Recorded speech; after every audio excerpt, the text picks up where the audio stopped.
Get ready. Hold tight. It's Hold on to your hats, boys. Libos. Hello, good evening, and welcome to another episode of the Wednesday Week. A little bit old for you, but We're that deep into Danny Roll. Please don't. And he waited. Clip that. Been truly horrific having this season away from home. I want gold. Anyone would think that we rehearse this, and I guarantee that we haven't. How poor do we have to be before it's happening? How much blood from this stone does he have to get? For Wednesday Week! All right. How are we doing? Welcome to the question and answers edition of the Wednesday Week podcast. And as always, I'm joined by Dan and Stevie to go through all your submitted questions and see if we can make some light-hearted and some well-informed answers. Evening, chaps. Evening, mate. You all right? Light-hearted and well-informed, mate. Bloody hell, what show are you on? You know, we're trying to cater to all sorts in this podcast, you know, don't we? I feel like I've not spoken to you guys all week. I've not seen you. I've missed you. Oh, mate. Well, you should have been on Monday night, shouldn't you? I wonder who sorted the schedule out for that. I had one job. One job, Good show Monday, though. I enjoyed it. Oh, thank you. Yeah. Thank you. Yeah, Thank you very well much. Nice. Yeah. Right, should we get right into it, lads? Might as well, aren't we? Yeah, let's It's do a, it. Yeah, let's do it. Let's do it. This is see, we're all about shits and giggles on this show and everything. So I thought we'd start off with a bit of a contentious one, maybe. But so, Sean _the_owl on X. Hi guys, great podcast. Cheers, Sean. Thank you. With season ticket early bird around the corner, it does get earlier and earlier. I think the week after New Year is a joke. End of season should be early bird. Sorry for the rant. What is a fair price for season tickets? Numbers are clearly down this season. So I think we'll go out. The first question is early bird. Is it too early, Stevie? Yeah, 100%.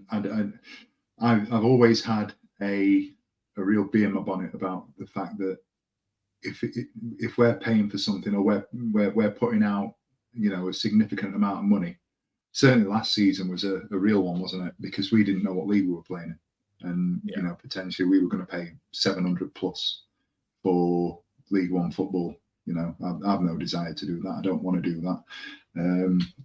So, yeah, I don't agree with early bird. I don't see why we can't wait until the end of the season and wait and see where things lie before we sort of roll things out. I just think it's too early. I think it's too much. I don't think other clubs do it as early as we do either, which is, it's a thing. And it's one of those things that we do that people outside of our club and our fan base will get after us for. Yeah. Every year, you know, it's coming around, especially when the prices come out. What's your take on the early bird, Dan? Do you think it's too early, just about right, or it's great straight after Christmas? You love laying out another 500 quid. Normally, I like being contentious on these episodes and kind of giving a different opinion to the general consensus. But I do think it is early, but I wanted to proffer in a different thought process on it, if I may, because there is it's well documented. I work in the hospitality industry, and one of the key dates when you're doing your finances for the year is payday weekend February. Like, I know it sounds nuts, but the reason that payday weekend February is a thing is because we've all seen the memes about it's the 2057th of January and you're going to get through this. You've got 10 days left in the month and all the rest of it, because January is such a slog. You're off work, you know, and if you're working in a trade where if you don't work, you don't get paid and things like that. The February payday is the big one. It's the one where you can breathe a little bit easier. And I just wish, look, you know, early bird prices are a gamble anyway. That's what they are. Like, I don't like it. I don't like my loyalty being tested in financially. You know what I mean? Like I live in the South, right? And to get a season ticket is it's a big old decision. And it's only because I go with you lot that do I think, well, and I'll see you lads there at Zombieland and go, you know what, this has been worth it. It's been worth that moment for the fleeting 5 minutes we see each other before we go and sit in our respective stands. You know what I mean? And things like that. But I just wish that there was a moment where we could get our breath back. And I feel like February is still very early. It's a lot earlier than other clubs, but it's a lot more of a sensible time from a financial perspective in terms of business and a personal time as well. It's mutually beneficial, I believe. And I feel like January is just mental. It's mental. But then again, and I'm trying to put myself in Chansiri's shoes. The transfer window is open in January, and that is probably trying to get a bit of cash injection. And that's why we now get when we launch a blackout kit and we launch the away kit and numbers are limited and all the rest of it, and we get comments like, well, we must be bloody skint. It's because we do these things at the time of year we do them when the transfer window's open, and it kind of makes you go, I can see why he's doing it, but well, do we have to be so transparent about it? You know what I mean? Are we that skint? You know what I mean? I think I've been part of the engagement panel now for a few years now, so I've been in some of these discussions with the panel and with the owner in the room and things, and it is a very strange conversation. I've got to say, it's good because like 99.9% of people would agree. I mean, anywhere before Christmas, January, or even in February, because of the reasons you say, Dan, it's ludicrous for me. There's enough pressure on people anyway to get through December, January, and never mind paying for something that, yes, I'm sure the hard Wednesdayites are going to pay it no matter what, and they'll find a way to. But for me, to launch them before Christmas or January time, I think it's scandalous. And the whole block release as well. So, like you've got 2 weeks to buy it at 500 quid, and then in the middle of Jan it's going to be 550. End of Jan it's 6. The reasoning for that, and this is something, is to get the money in, because notoriously, if you're not everyone, but I would assume quite a lot, if you've got a month to pay for a season ticket, so that block is open for January, you are going to pay at the end of January. A lot of percentage of people are going to wait. Why should I'll have it in my bank an extra 3 weeks and I'll pay end of January. So what he's saying is that obviously if I have all January at £500, I'm going to get the money all at once in January where he wants it, obviously, which is it just straight of a cash, injection. Like you said, cash flow, that's the one, that he wants it in the first week of Jan, and then, all right, you're going to pay £50 less, but then second week of Jan, you're going to pay £50 more. And you penalise, basically, this is how I see it, for having monthly pay. Because like you say, Dan, the end of January, first week in Feb, your season ticket is going to probably be £100 more than it would have been before, because you can't afford it. But then people just turn around and say, well, it's going to come, so why don't you save all year? It's not really an answer. I have enough of that. I have enough of that with Christmas and energy bills. Yeah. You know what I mean? Yeah. Can I just ask you, Ash, as part of the engagement panel, do you get any sort of, and I don't know this, do you get any sort of indication as to how many tickets get sold on each phase?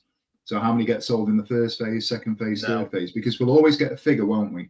That the X amount have been sold, but we don't know when they were purchased. I don't think we actually get an actual. I think there's rumours, isn't there, like 20,000, 18,000. I don't think we actually, the club, I know some clubs do, don't they? They put it out, but no, we don't.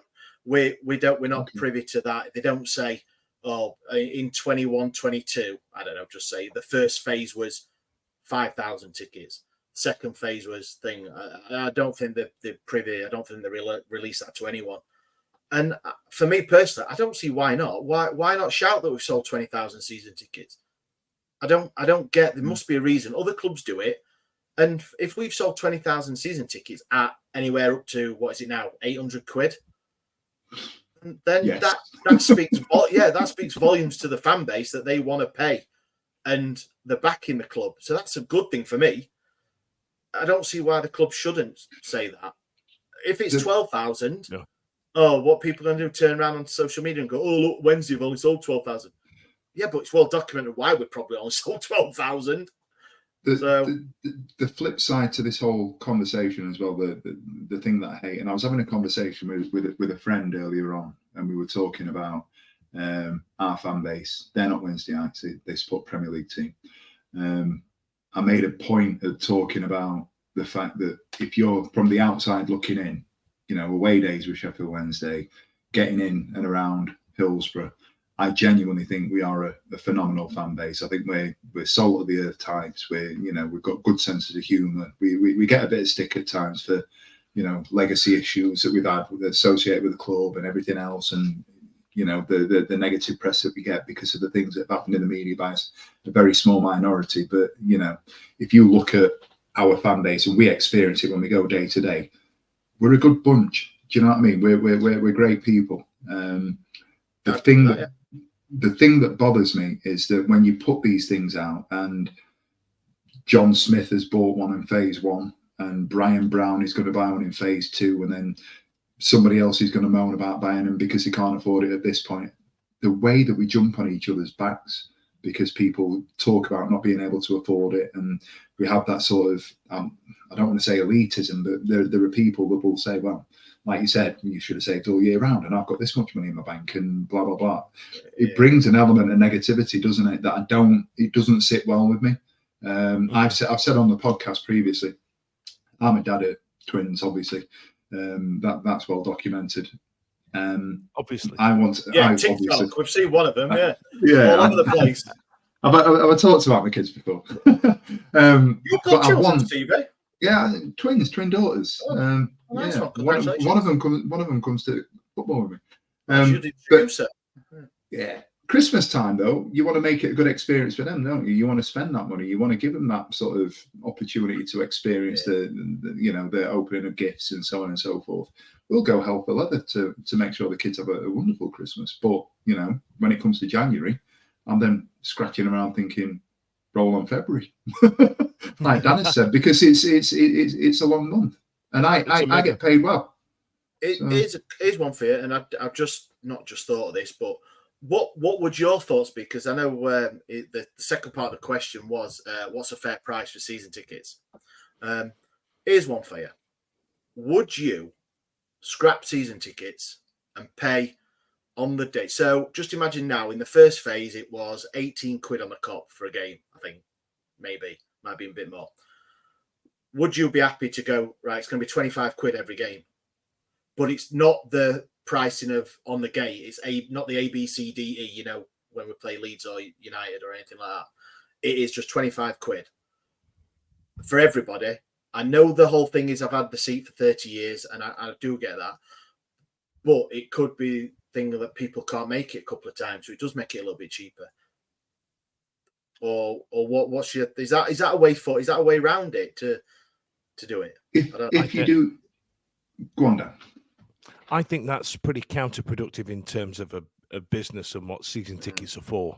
You know what I mean? There's a reason clubs have season tickets, and it's to have that big cash injection at the start of the season. Excuse me. I feel like they're a necessity. I feel like we need to do it, and I feel like, I watch the NFL, and I've seen some of the crowds towards a 16-week, 17-week season, and you see the crowds at some of the games at the end of the season, and you're like, Christ, are you even cutting a profit on the snacks?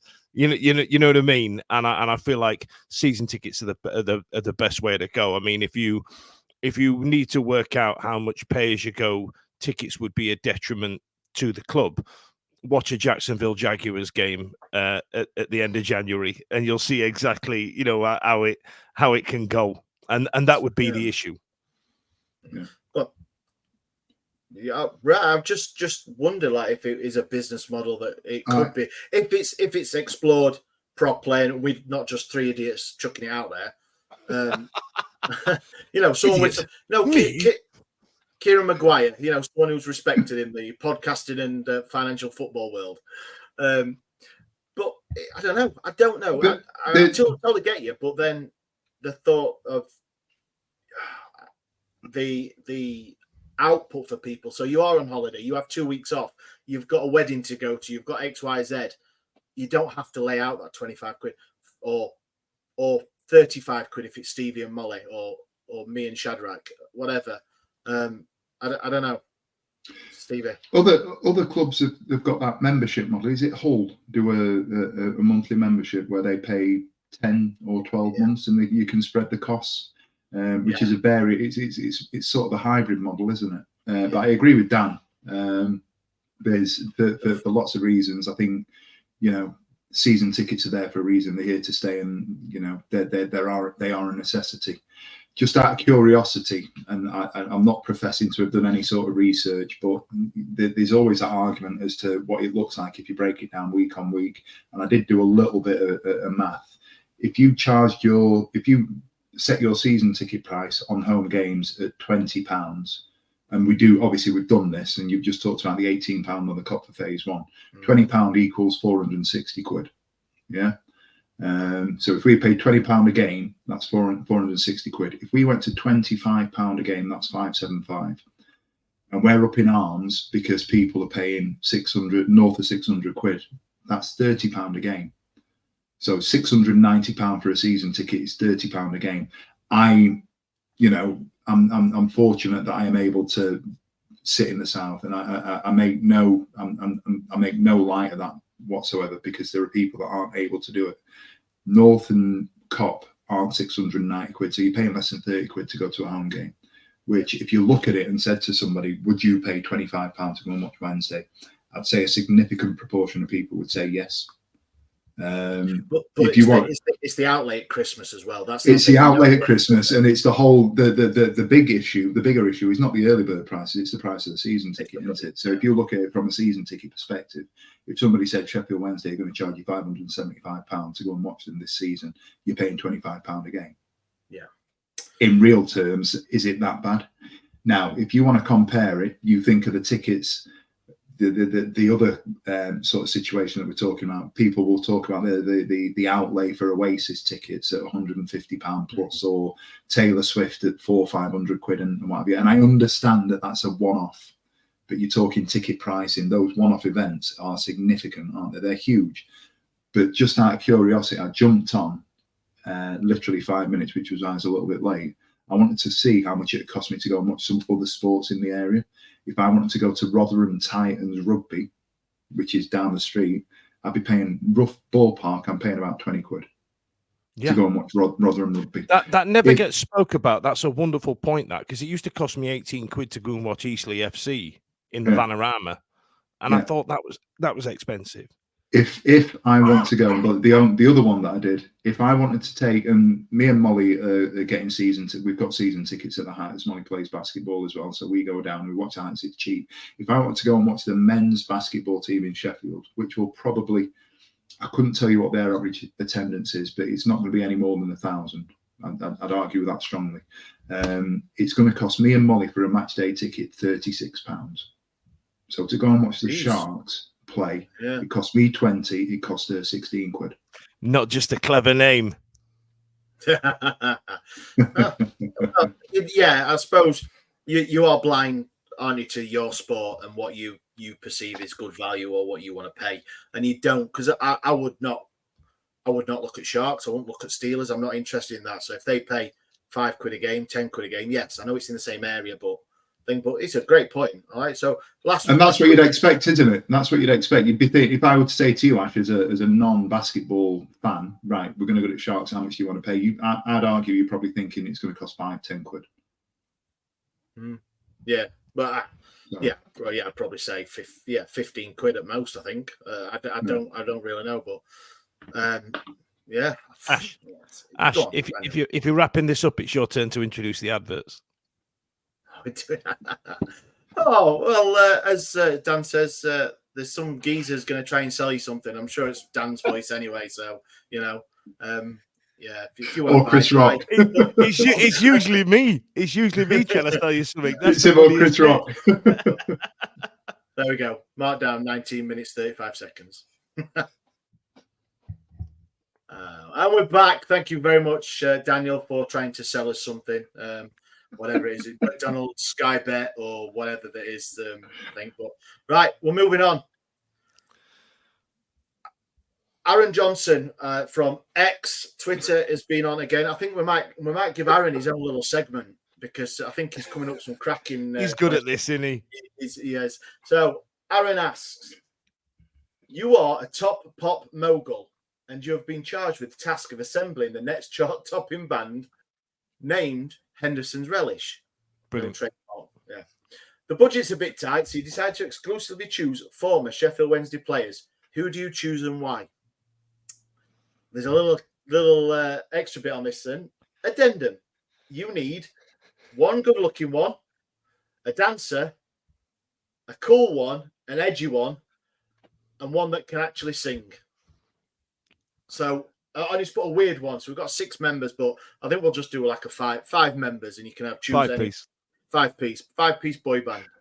I thought cool and edgy were the same one. I've gone for cool and edgy being the same one. Well, we'll do that then. We'll go for 5-piece then. 5-piece. So we're gonna have to start with a good looking one. So the one that the ladies. This is the most Dan Fudge question. I tell you what, right? Just to let you into a secret, boys and girls, that are listening out there in Radio Land. There was a. Are you just going to recite the WhatsApp group from earlier today? Yeah. So we were talking about boy bands this morning because Ash's son has had his mullet cut off and has now had a centre part in a la 90s boy band. So his nicknames have gone from Shadrach and Joe Dirt to O-Town and 911, which I really enjoyed. And so the conversation went on, and John put in there and said, "Was it 5 who had a cardboard cutout of Sean during one of the videos?" And what came was a 13-paragraph, 6-message tirade of me sat on the tube telling everybody about the etymology of 5 from 1998 until 2001. So in terms of this question, when you floated this to me, Ash, I don't think I've ever thought about anything as much in my life as what I've got here.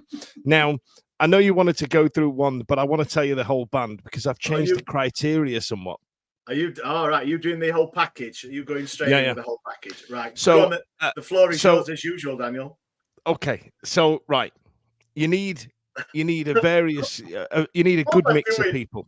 You need a good mix of people in any boy band. If anybody saw the late 90s James Corden vehicle Boys Unlimited, you'll know what I mean, right? So, fuck James Corden. Right. So, have you got beef with James Corden? Like actual real life physical beef? Yeah. So I used to go out with a girl in who used to live in South Wales, and I was in Oceanas in Cardiff one night, and James Corden was in there because that's in South Wales. Is where they filmed Gavin and Stacey, and and my girlfriend at the time, her name, we used to give her a nickname of Man Voice because she used to have a real gruff voice, right? And she went up to me, she said, "Yeah," she went, "Oh, my boyfriend fucking hates you," to James Corden, and dragged him over, and he came up to me trying to be all jovial and whatnot. And when she says, "You've got issue with me," I went, "Yeah, I've hated everything you do. You absolutely are the worst thing about comedy." This is pre-Cats as well, isn't it? Oh yeah, absolutely. I hated him for a good long time. This is 2008, like, you know what I mean? So, you know, this is a deep-seated hatred because I just can't abide Gavin and Stacey as a show. In fact, I'd love to talk to Speakeasy about this because he's South Walian, and there's a point where I'd like to go, are you not annoyed by Gavin and Stacey? Because they all seem to love it, but the joke is, hey, have you heard how stupid this lot sound? That's the entire show. You know what I mean? Right. Anyway, boy bands. Band. Let's get back to it. So, this is the criteria I've gone with. I've got Josh Windass in there because the other season he had highlights, and every 90s boy band needed someone with highlights. And that's what it did. You also needed the young, cute one, right? So I went with Alex Hunt because you need the young one that looks, Mark Owen, Richie from 5. Lee Brennan from 911. They all had a young one that looked like he wasn't old enough to be in that band. You know what I mean? Alex Hunt, perfect. Probably the lead singer, Alex Hunt. You needed a J from 5, so I've gone with Royston Drenthe because of his rapping skills. Right. Yeah, I've thought about it, lads. I've thought about it. It's going to be a winner. This, if Louis Walsh, if you're listening, get in touch. I'll hook you with the lads, and then now, my apologies for trigger warning, right? But one of the main gags of James Corden in the late 90s vehicle Boys Unlimited was that there was an overweight one that wrote all the songs. That was a talented one that you didn't know why was in there. And he was essentially, at the time, a rip-off of Gary Barlow, right? You know what I mean? Dejan Stefanovic. So you've got the overweight one that does the songs that you don't know why he's got there. You know what I mean? You know, you're like, how has he got in this boy band? Look at this, Dejan Stefanovic. Because I still maintain that out of the two Yugoslavs at the time that we signed, we sold the wrong one. I'm absolutely 100%. We've had it on. John Newsom confirmed it. John Newsom confirmed it. And then there's the Nick Carter of the group, because you need to have blonde centre part in, Richard Cresswell. Wow. So Louis Walsh, hit me up. Well, Stevie, for every Dan's 911, we've got to have a Northern Line. So, Stevie, yours is up. I mean, do you want me to do the order like he's just done? You can present it however you want, my good man. I'm going to reach out, and I chucked in for the good-looking one. And by the way, I'm astounded that that Dan's not mentioned Big Sexy Aidan Flint. Big stupid sexy Aidan Flint is not in a boy band. He's in a man band. He's in like he's in a 5 tribute band in Benidorm. You know what I mean? He's the reunion. We should do we should do the 90s, and then we should do the 2020s reunion. Yeah, absolutely. I thought I'd just tip my hat to North Yorkshire Isles and his love for Hutch as being the good-looking one, because he's a sexy young man, isn't he? Oh, that's a great shout. Hang on, can I change mine? Mine? The good-looking one in the group. Like Atomic Kitten. Yeah, keep changing. Yeah. Sugar Babes, Dan. Yeah. Sugar Babes. Dancer, I've gone Chris Bart Williams, because bless his heart, he had some shapes, didn't he? Mine's more serious. Mine's like, I've actually taken this and gone, right, this is it. So Hutch. Everybody got bumped from mine. I had JJ in there for dancing. I had everybody in there. The cool edgy one that falls off that goes off the rails and falls off a cliff and ends up in rehab. Yeah. There was only ever going to be one, and that's Paolo. Adam Proudlock. No, Paolo Di Canio. Adam Proudlock. Jesus. Paolo Di Canio, great shout. Paolo Di Canio. I'm going to save the singer till last. Well, no, I'll go singer now. I'm going to go for an actual singer. Oh, Chris Waddle. Oh, yeah. Diamond Lights. Diamond Lights, man. Stevie, I tell you what, this is like pop stars, the rivals. My band will beat your band. You know what I mean? Like, you're going to be the Liberty X in all this. Lads, that is going to be a tweet.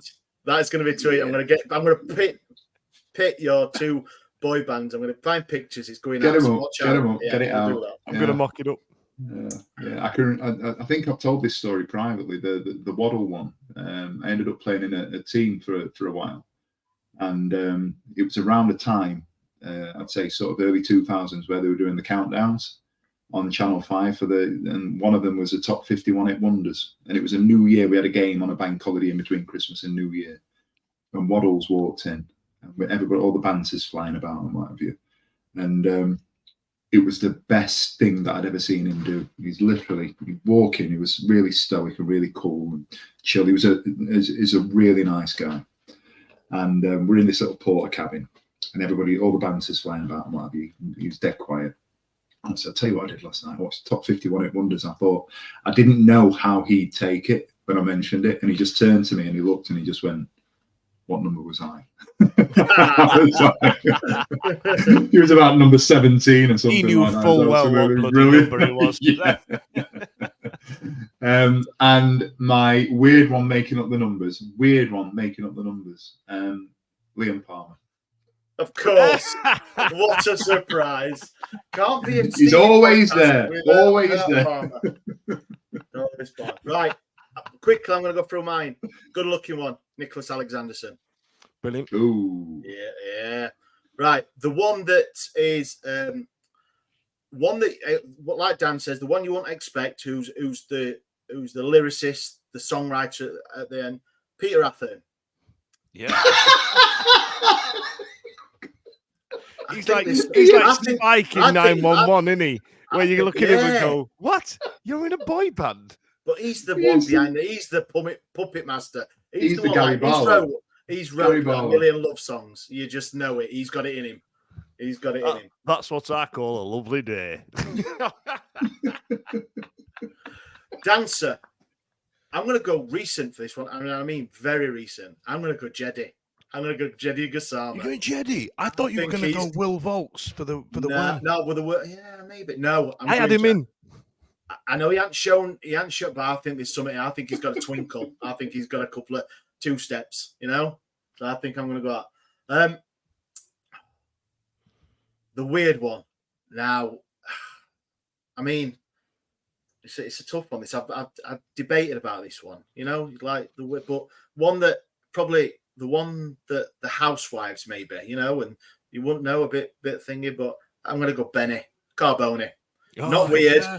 Not weird, but I think that he's going to be one of those that's probably not the best singer. He's got a fan base. That's the one, yeah. Shaves that's his it. legs. Yeah. I So, tell you I've what, got did you have good any?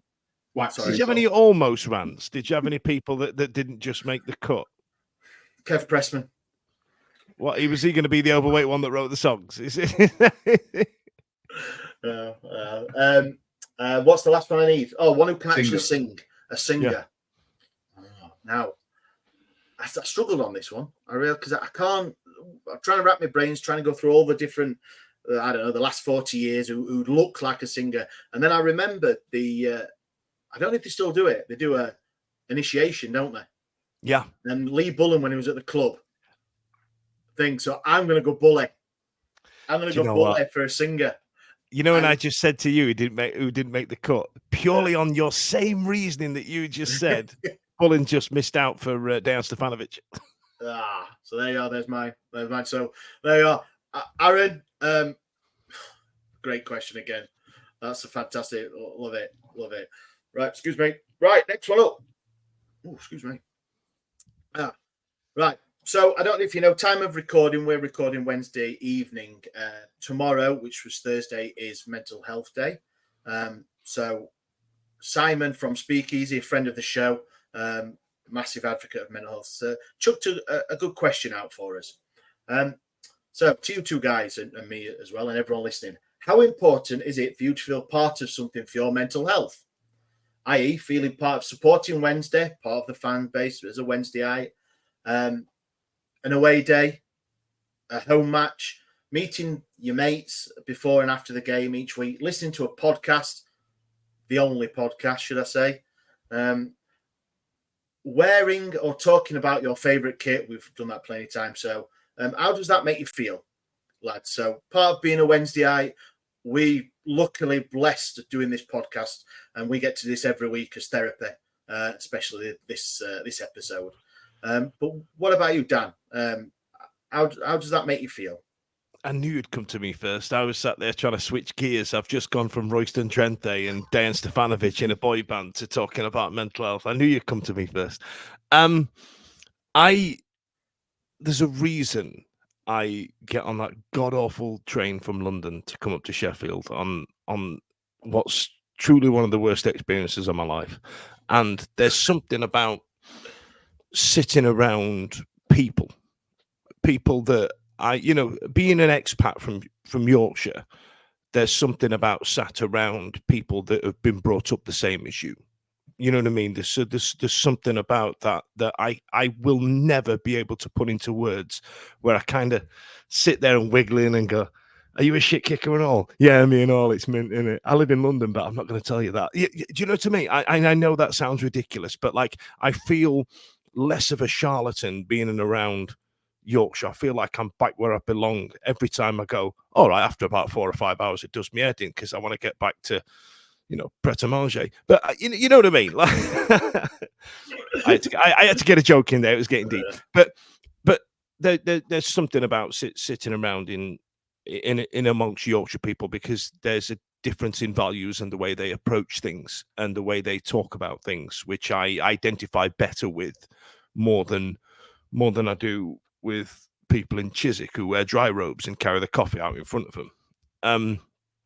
But then there's also an element of seeing you pricks as well, right? So, you know, as you've probably noticed over the last few years, I'm a hugger, and every time I see you lads, you get a cuddle. You know what I mean? And even your boy, Ash, who's like 15, and he's 16 a teenager, now. and 16 now. he's a Yeah, proper he's teenager, 17. proper grumpy ass lurky teenager with big flapping hands and nose and ears, and he's, you know what I mean. But he goes, "Shit, it's Uncle Dan. I'm gonna have to give him a cuddle." Like, you know what I mean. There's something about that, and even there was a time I came up for a game. I can't remember what game it was, and the traffic was an absolute prick. And you guys were in Zombieland in the fan zone, and I got there just as you were leaving. I went, "All right, guys, how's it going?" And I think I saw Blair and I saw Charlie, and it's the first time I saw Charlie in the flesh, right? So I kind of went, "All right, guys. Anyway, see you later." And that was kind of it. We were just outside the Megastore. I don't know if you remember, but just that moment, there was something about that moment where it was okay, and all that rush and all that pressure of getting up the motorway, and you can't stop for too long, even though your body clock's kicked in, and you're going to crimp one off, you know, around Newport Pagnell. You know what I mean? It makes it okay. And there's kind of like a reassurance knowing that if I look to my left, I know Stevie's there somewhere. And if I kind of look over my right shoulder, I know Ash is there somewhere. And you kind of like, I'm with my pals, even though I'm not with them. And I know that sounds mental. No. And then having a season ticket the last few years, like I have as well, I can see it's difficult to get up north and see my family and make time for everybody like I try and do. In fact, Ash, I think when I go up north, I see you the most, if I'm honest, because it's normally and this is going to sound mental, I kind of hide at Ash's, where I kind of, so I can dip in and dip out rather than have to do the rounds when I come up.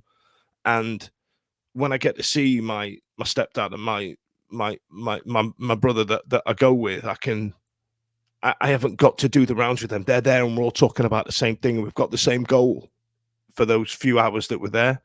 And I'll never be able to explain it, but there's something about sat 6'3" in a tiny seat that I can't bend my knees in. And I'm the most uncomfortable I've ever been in my life for 2 hours. I can't get a beer. I can't get something to eat. I've been sat for 4 hours driving up, or there's some dickheads on the train that are making a noise, and I've got to sit down for 2 hours, but I don't mind. And sometimes my mum comes and I get to see my old dear. You know what I mean? And it ticks a lot of boxes for me. And that's, I can't put into words how much that means to me. I feel at home when I'm there. And I don't think I can put it into words what it means to me, if that makes sense. Yeah, I mean, thank you, whoever that was, but where's Dan? I had to put a different voice on for that as well, didn't I? I ran out of knob gags. Joking. Yeah, I totally understand where you're coming from, Dan. And I'm sure people listening as well has got the same, who travel up and have that rigmarole as well, but they need to do it to get to Hillsborough. Stevie, what about you? How does it make you feel being part of something? Because I don't know if you can quantify it, can you? I don't know if I can follow what he's just said, to be honest with you. I genuinely, you know, I love you boys, you know that. And you know, these episodes the last couple of weeks has been sort of a lens into our relationship, and like Dan's just said, we don't see each other a lot, and I know you two have known each other for what, 35, 40 odd years. You've grown up together. Ash is up for parole soon. I think the board's having a meet. You know, by the time the big kid left home, that's what I'm saying. Yeah, it's everything to me, and I know that sounds like an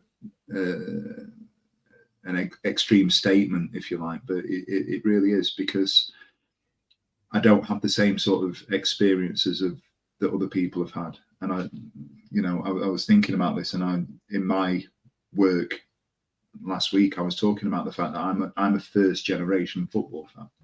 I didn't have parents that played or, you know, watched or supported.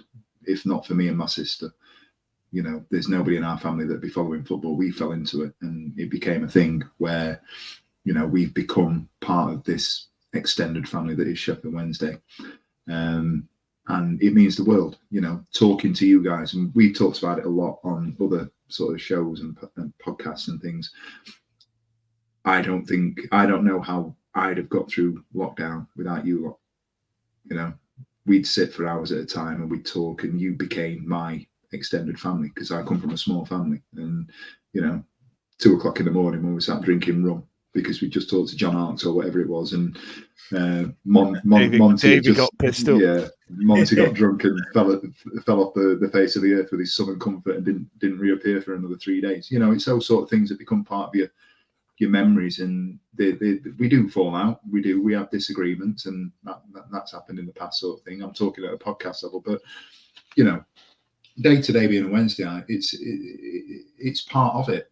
It's destination. You know, for me, getting to football on Saturday is a destination because it's something I get to do with my daughter. My routine is based around what I'm going to do for this football club. And I know that sounds ridiculous, and people that aren't Sheffield Wednesday orientated might find it, you know, stupid, but it gives me a release from real life. And real life is mortgage, bills, getting up at 5 a.m, you know, working 13-hour days to miss out on all the group chat, the group chat about boy bands that we've had today. And I bet you got to lunch break and went, "What the fuck is this, mate? What's a lunch break?" I got to 2 o'clock. I don't know much about 5. I know. I opened it up at sort of 2:30, and I was like, "What the bloody hell's going on here?" You know.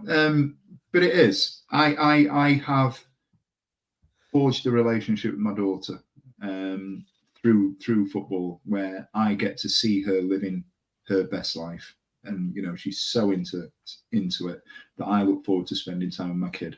You know, we go to games, we spend nights away, we do all of that. It's not her going to the park. It's not her, you know, playing with her mates and disappearing for hours at a time, or facing a screen and things like that. It is me and her in the car doing the things that we do. And that's the highlight of my week. Me and my daughter is the highlight of my week. And that's not to say that I favour her over the other one. I don't. It's just that is special to me, and that's sort of sacred. And, you know, like Dan said, I get to see you guys. I bumped into Ash on Saturday at Coventry. And what did I do? I followed him into the toilet because I just wanted to carry on talking to him. That's what all the men do, you know. I've just got that rugged look, you know. But we do. Do you know what the weirdest thing is? When Ash and I went away to the Euros, I've got a photo of him following me into the bog, and he's cuddling me while I'm weeing. But we do, and like you said, the first night, literally the first night out that we went on, that very first one in October when we played Bolton, where Dan came up, and we ended up going around Kelham, and that's me and Dan. First time we met, we spent the night just hugging each other, and I think there might be some kissing going on and all sorts. Listen, I was young. I need the money. I'm down, but it is, and you know, to just sort of put a pin in it. Work is hard. Life is hard.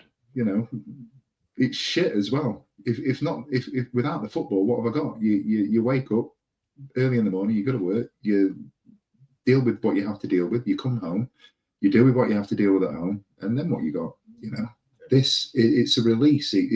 From a mental health point of view, I don't know what I'd do without that and this. I genuinely do you know don't. what, Stevie? I'm sorry to interrupt. It was absolutely beautiful, and I know I get a lot of grief for interrupting, but I kind of want to drill down on a few things. Like when we started doing this show, we wanted to drill down on being the fans podcast, and with the movements in technology that we've had access to, and there's a reason why I like the way we do the live shows that we do on a Monday, purely because of the comments we get from the people watching and the people listening, because I love it that they're part of it, because it's very easy for us to go, "Hey, I'm Dan fucking Fudge. This is a Dan fucking Fudge show." You know what I mean?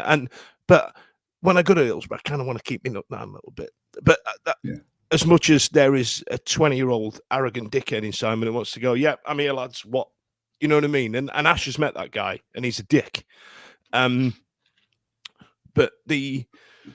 to make it bigger, to make this show bigger like we have done, over the last couple of years by going live and getting those comments. And I know this is going to sound like an advert, in it, going, hey, make sure you listen on Monday, you get those comments in. But it's genuinely, I feel like I've got an extended family now, and that, I'll be honest, like today on Twitter, a Sheffield Wednesday fan said, does anybody want to get a use out of a couple of tickets to go and watch England tomorrow? I went, yeah, I'll live in London, I'll go.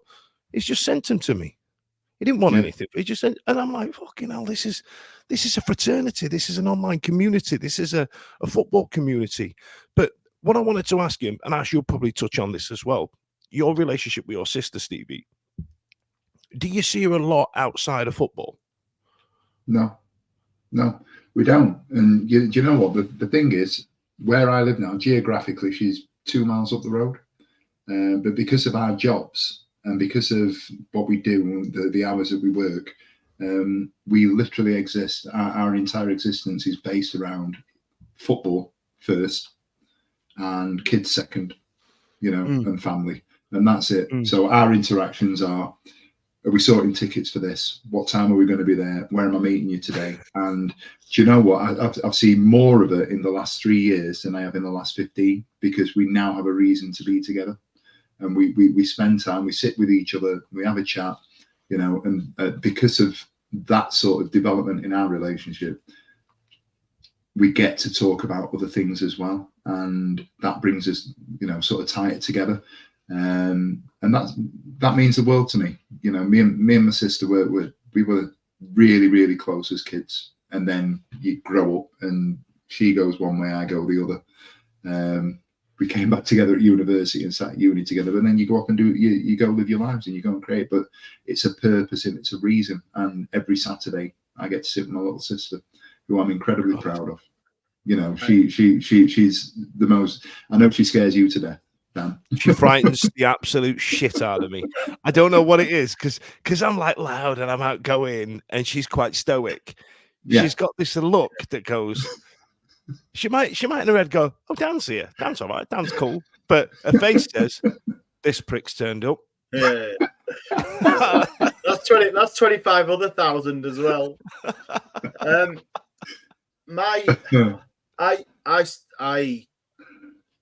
I don't mind saying this or on this podcast, but my relationship with Sheffield Wednesday was initially just out of it's football. It's just a game.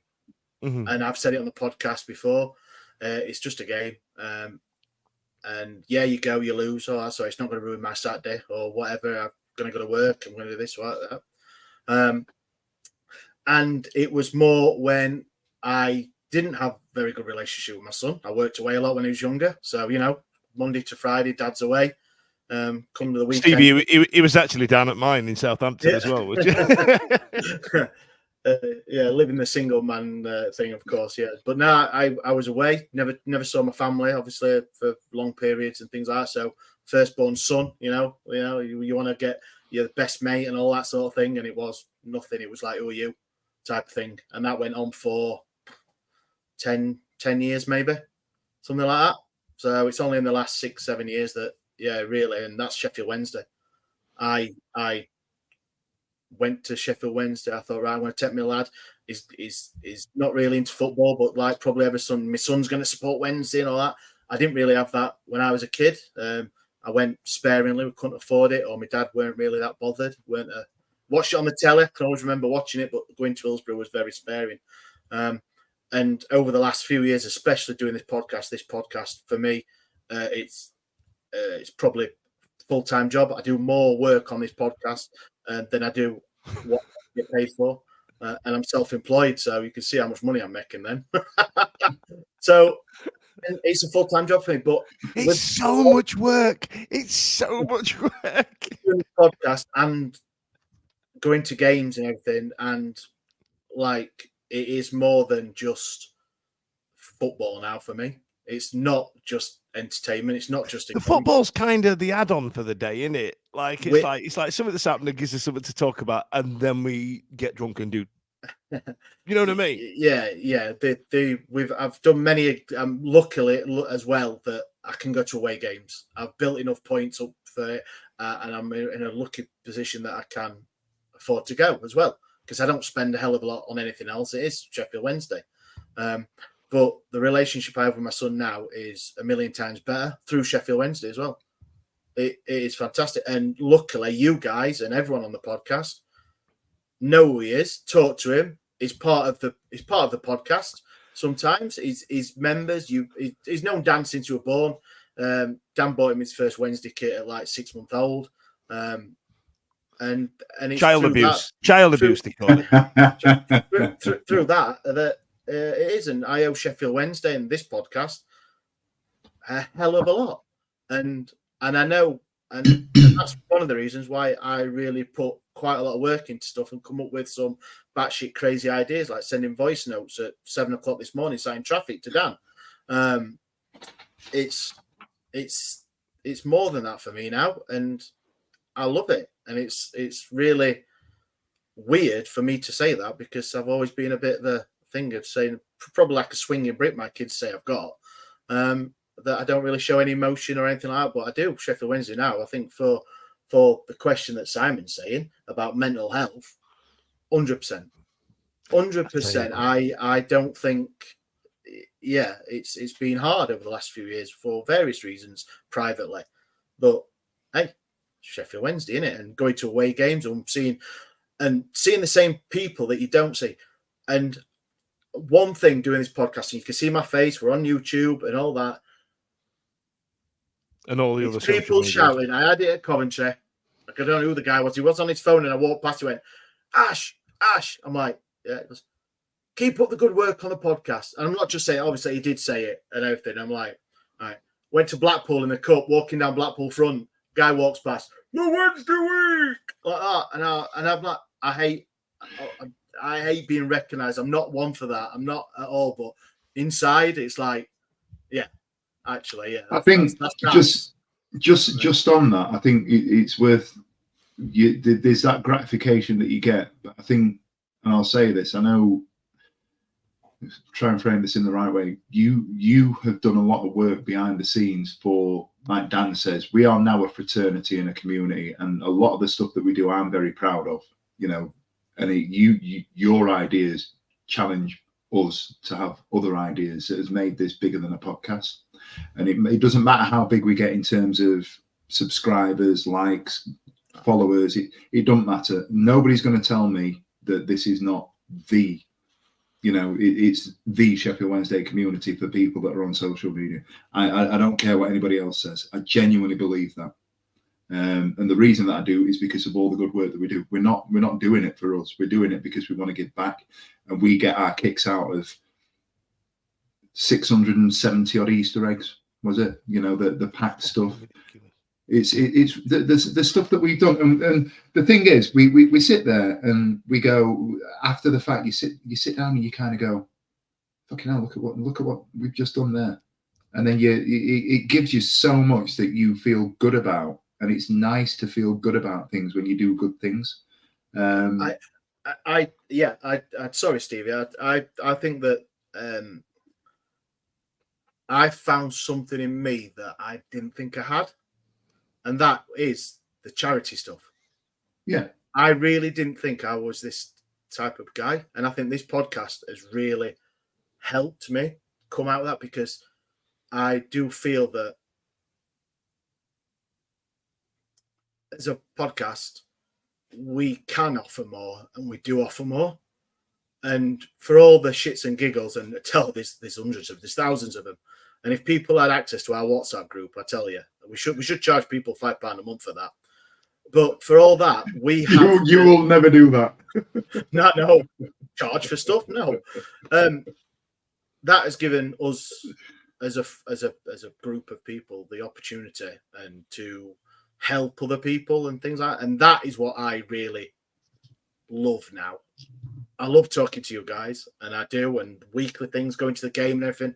But I think it's opened up something and that didn't know I had. And for that, for my mental health, giving me options and opening up to something and learning things is fantastic. And I've got a real lot to thank to Dan for in 2018 being in France drunk and texting What was his name? Leroy Lita. Leroy Lita saying, "Oh, this would be good. Get on the podcast. Come on, Ash, you can talk crap. Let's get Leroy Lita on," and all that sort of stuff. And so I'm forever grateful to him. And yeah, he's my mate for years and years. And a lot of you don't actually know the real Dan Fudge, and I'm glad I see that more than often now. And meeting everyone else on this podcast, it's been fantastic, especially so like Stevie, Si, Holly, Charlie, John, and Blair, and the other ex podcasters as well that's been on here. That I was Vic and James and all them. So yeah, for my mental health, and this has been probably better than any sort of drug or anything like that someone could prescribe to you. We need to change this podcast title from Q&A to Our Therapy.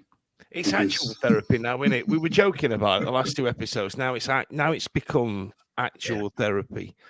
Dan, get the knob gags in. Excuse me. Yeah, and then I walked in. It started first time, and that was me starting a Land Rover with my penis. So listen, moving on. No, seriously, I don't want to pile on, Ash. Honestly, that was encapsulated beautifully. I think what I was going to say was the conversations that we have on a weekly basis to full circle this. I think there are people out there that have conversations like we're having every week, every day. We just televise ours. We put ours on the internet, and because we're lucky. We're very lucky. We're fortunate. Yeah. We're fortunate. Very much so. Very much so. Cheers, Simon. Thank you, Simon. Yeah, cheers for that. And how much is the therapy session? Because he's just laid us on the couch without actually being here, hasn't he? So, apologies, everyone. I mean, if you tune in for some light-hearted banter, and but this is what it's about: 3 grown-ass blokes doing it, talking about how much they love relevant stuff. I love you, Sheffield Wednesday and all that. You. But everyone, the boring bit. Like, subscribe, click all the doobries. It really helps. And obviously, if you're listening to this, there's still time to vote for us in the FCAs. We're going to bang out. I know we said about we don't do it for all this and everything, but that is why we do it. But just if no, I'm saying it the other way. If we can win for whatever miracle it is, it would just give us more standing on the charity work that we want to do. So. Everything like that, it'll be fantastic for us. So, not on a personal note, on a podcast note, for what we want to achieve as a group. So, thank you very much. Thanks for watching. Thanks for listening. And I think if we've recovered, we may do another one of these in a couple of weeks. But see you later, everyone. Every week, live from 8 p.m. It's the Wednesday week. Bringing you football analysis. He came in. I think he scored a goal. Bringing you banter. Yeah. Bringing you responsible life hacks. Met you wonderful souls at 10 a.m. for some shots. The Wednesday week. 1, 2, 3, 4 live. Available on all social medias. Obviously, this goes out on YouTube and as well as all the other social media out there for podcasts, etc. The Wednesday week 24-25 season. Join us. Put on your podcast.